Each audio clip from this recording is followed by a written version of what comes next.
Okay, so here I am, recording the voiceover for my first video. Welcome to my channel, everybody. And basically, drawing with Jeep is what you got here. My name is Jeep Jones, and this is the first episode, the pilot episode, let's say, of my new drawing channel. So today I'm going to draw a Martian based on a drawing I found in one of my many sketchbooks. I've decided I'm going to sort of start looking through my sketchbooks and find some interesting drawings, and maybe turn them into more finished works and share that with you guys. The music in the background is music that I composed on my Yamaha CP25. I hope you enjoy it. I thought it sort of fit the Martian attitude. I'm using Sketchbook in terms of drawing software, which is free software, and it's quite good. I'm using the pencil tool right now. So now I'm sketching out my little Martian guy here with the pencil tool.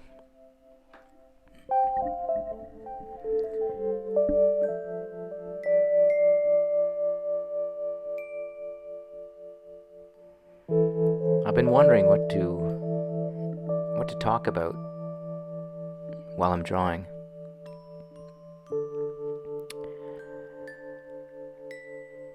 Well, I'm drawing.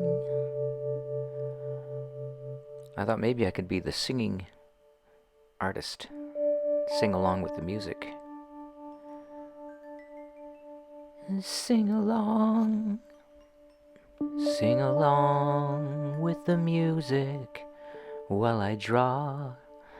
Now, that's kind of Mr. Rogers.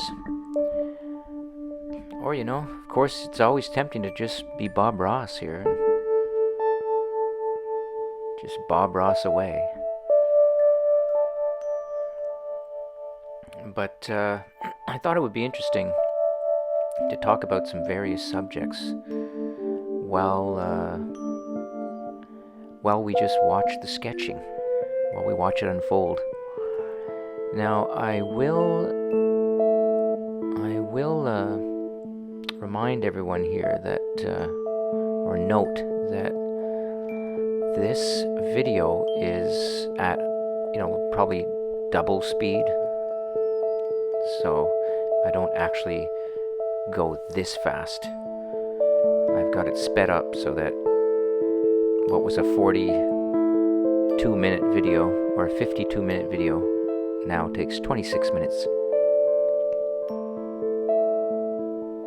Okay, this music is distracting me a bit. It's too loud in my headphones, so I'm going to lower it.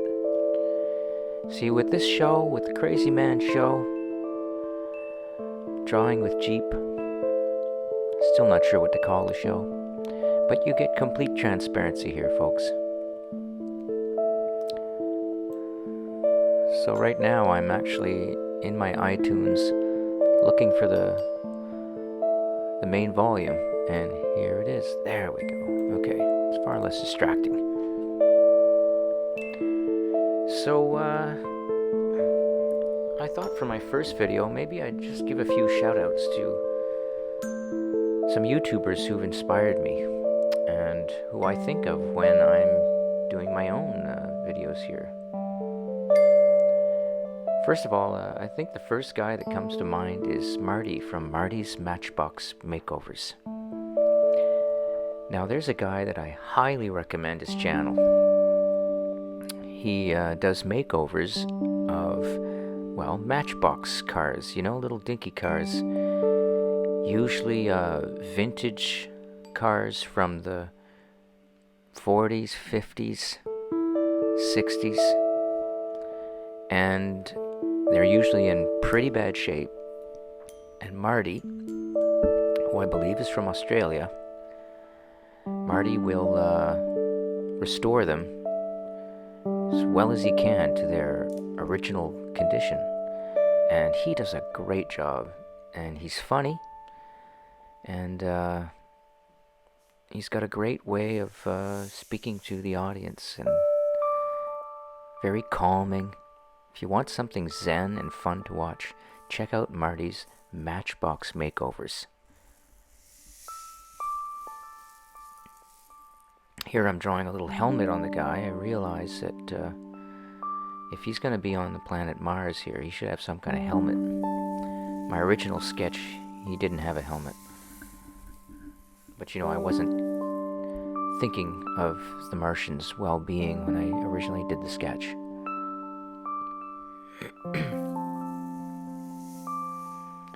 So Marty, shout out to Marty. And Marty, it's been a while since you've put out a video, bud.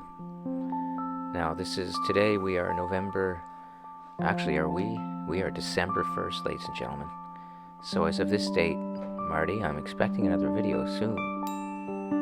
I know you're busy with your home renovations and stuff. And I suppose Kevin's probably got you running around doing all sorts of useless things. But how about another video, mate? Anyways, I think of Marty when I'm doing this because Marty will film his work and then clearly he's doing a voiceover afterwards. So here I am designing a logo for the guy's shirt, obviously, putting some highlights on him. He's starting to look pretty good. I gave him some blue eyes there. Although later I think I changed those. In fact, I know I did. I chose a green and yellow color pattern for his outfit, which I'm quite happy with. Marty, I'm not going to steal your line. I'm happy with that. No, I won't say that. That's Marty's line. There's another guy that I'm inspired by on YouTube. Well, I have to say I listen to a lot of, over the years, I've listened to Jeremy from the Quartering quite a bit. So here's a shout out to Jeremy from the Quartering and all the boys in that whole arena. The Critical Drinker, big fan of the Critical Drinker. Check out his channel. He does great movie reviews and other things, just sort of a take on modern films. Very funny guy. And very insightful. Smart dude. I'll give a shout out to Az, Heel vs. Babyface. And Nerdrotic. Love you guys. A lot of comic book content and comic book movies, superhero stuff. Check out their channel, Heel vs. Babyface and Nerdrotic. Shout out to Mr. H.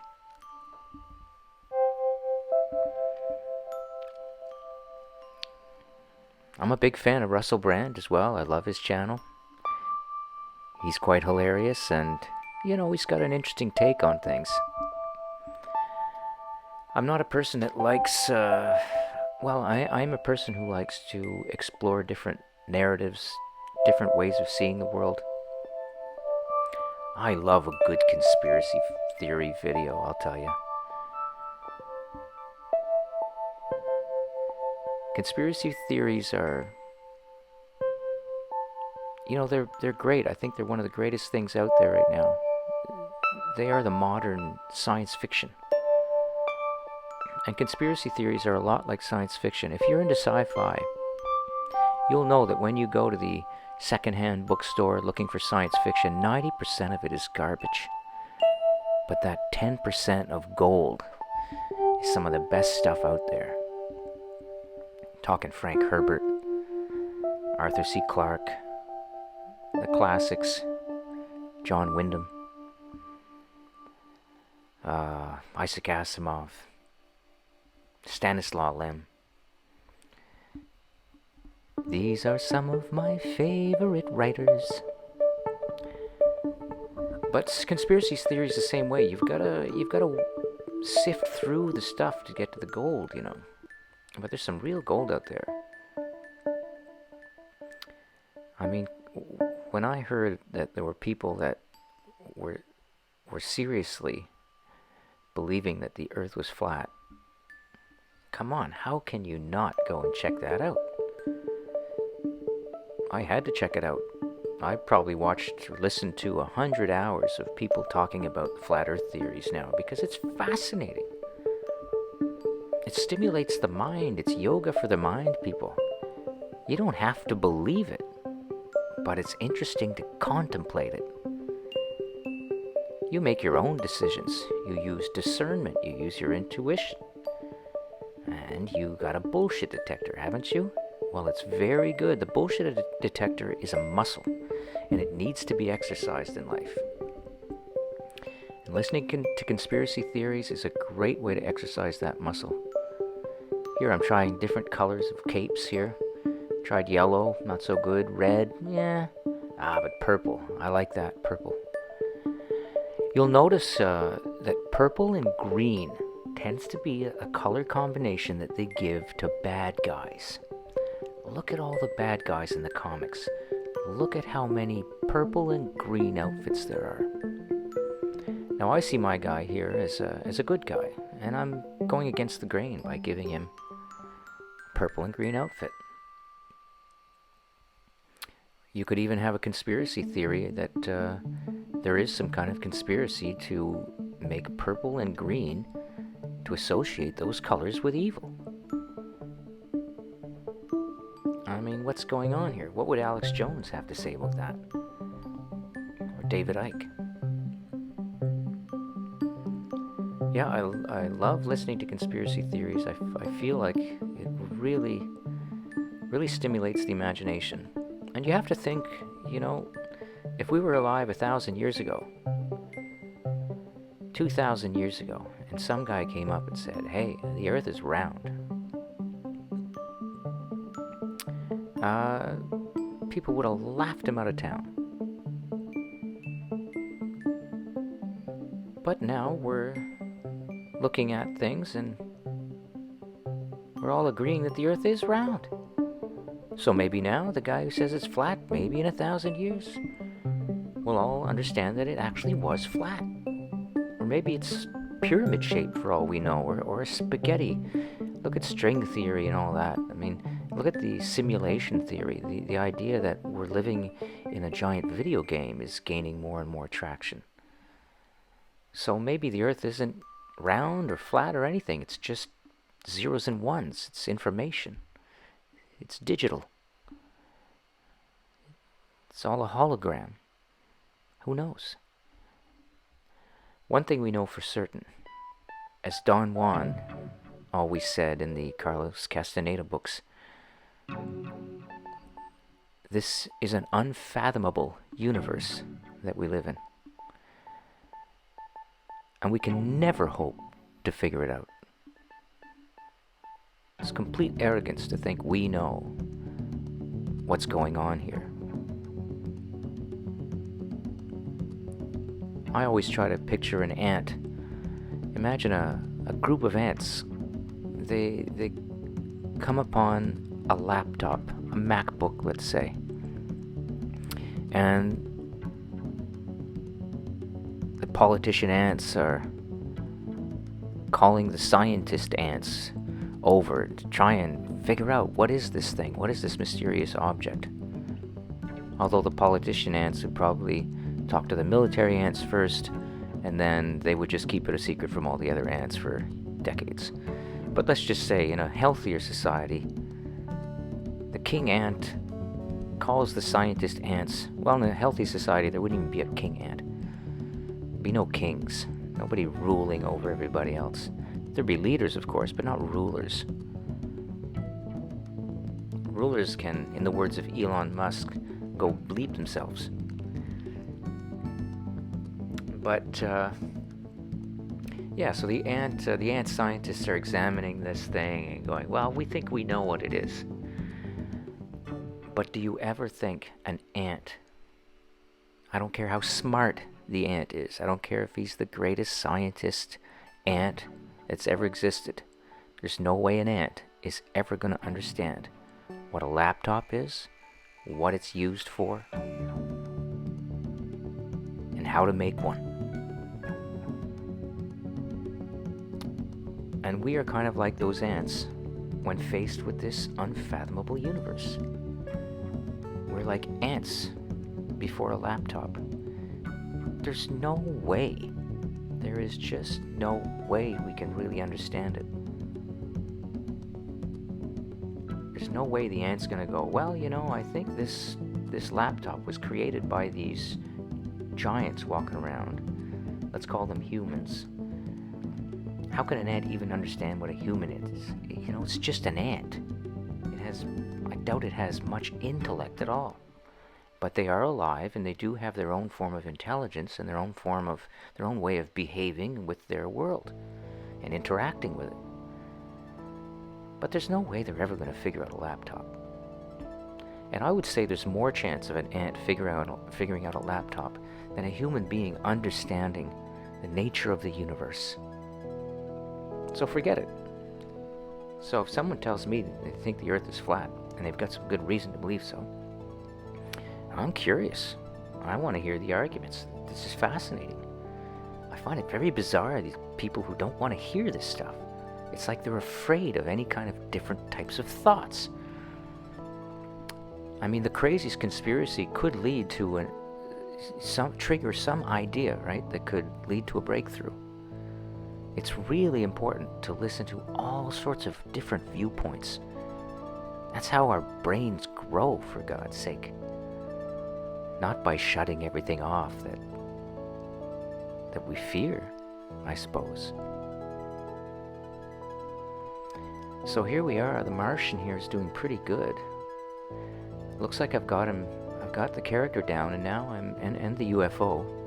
And that UFO back there, that's interesting. That flying saucer is based on a restaurant here in Moncton back when I was a kid in the 70s. There was a restaurant here. It was a UFO shaped restaurant. I believe it was a pizza place. And it was just the coolest thing. And my UFO that I draw is based very much on that early childhood memory of I suppose it was my first real UFO sighting. Although it didn't fly, so it wasn't a flying object, and well, we knew it was a restaurant, so it wasn't unidentified. So I guess it was just an object. So that was my first encounter with an object. Well, probably not. My first encounter with an object was probably my mom. Yep. And so now I'm doing the planet here, and as you can see, I'm drawing tiny little lines here just to give it a little texture, just to give it some texture. And we're starting to approach the end of the video here, but coming along. Got a few minutes left. So now the interesting thing, and what I want to do with these drawings, is that I want to animate them ultimately. So the next step would be, once I've completed this illustration, and I'm going to create a short animation with it, just very simple, just to bring it to life a little bit. Have the stars twinkling, maybe have his cape flapping a little bit, maybe have the UFO landing or taking off, clouds moving in the background, nothing crazy. Hey, I'm not Walt Disney here. I don't have 100 animators working for me. It's just me, Jeep Jones, all alone in my little studio here, working by myself, trying to get by. Trying to get by. Hey, yeah. I'm just trying to get by. Drawing my little animated guy. Oh yeah. Bing bum bum bum, the music just changed the key.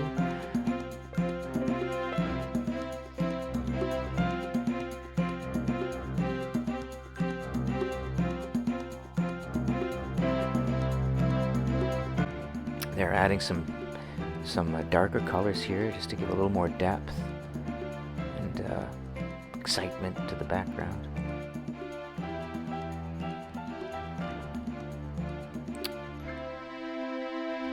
Anyways, so thank you very much, everyone, for if you've stayed this long and watched this channel up to this point. I gotta thank you. Thank you very much. I really appreciate you sticking around. I'm hoping to, I'm hoping to do something successful with this channel. I hope to have some success. And of course, I appreciate that it's you guys out there that are going to bring me that success if I have it. Because without you, there's nobody watching. I just found out a week or two ago that my landlord is selling the house I'm renting. I've been renting this place for 10 years with the future Mrs. Allen, Peggy, and her young man, Gabriel, who's 15. The three of us live in this house. And now we're going to have to leave here and move. And telling you folks, the rents have doubled since I moved in here. Doubled, literally. So I've got to change my lifestyle a little bit to afford that. So one of the things I'm trying to do is start a YouTube channel. I'm an artist, so I've got to use my imagination. I've got to figure out ways that I can bring in more income as an artist, which is very doable. I've been watching a lot of videos on how to make more money, and I strongly recommend Napoleon Hill, Think and Grow Rich. And I realize that I can be making a lot more money. I just have to get more proactive. I've got a lot of talents and skills as an artist. The problem is that I still have an artist's frame of mind, and I need to develop more of a money guy frame of mind. So why not? And I've been listening to I believe his name is, let me just find his name. Sorry for not remembering your name, my friend, but I've been watching so many things recently. It's oh no.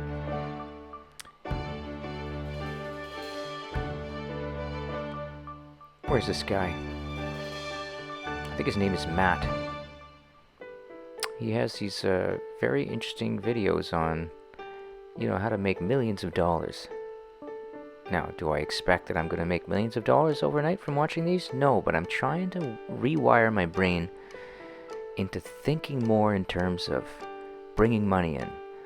Alex is his name. That's it. Alex Hormozi. Alex Hormozi. Hormozi. Alex is great.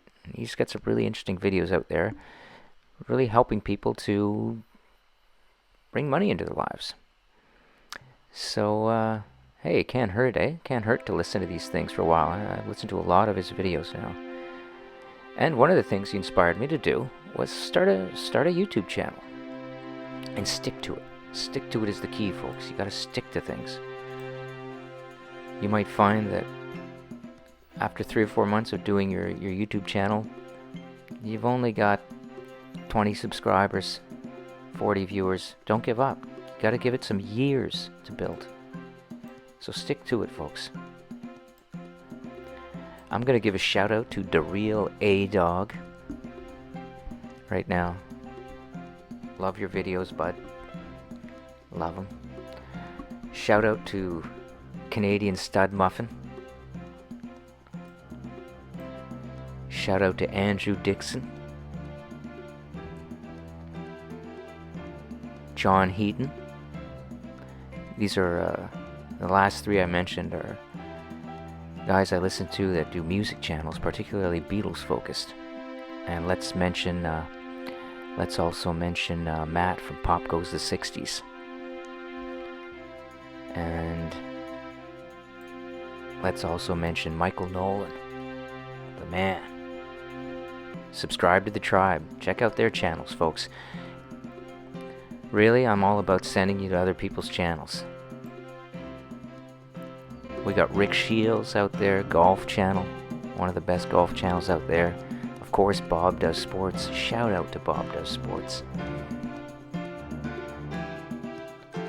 So we're almost done here. We are done. Alright, have a good one, everybody. Catch you in the next video.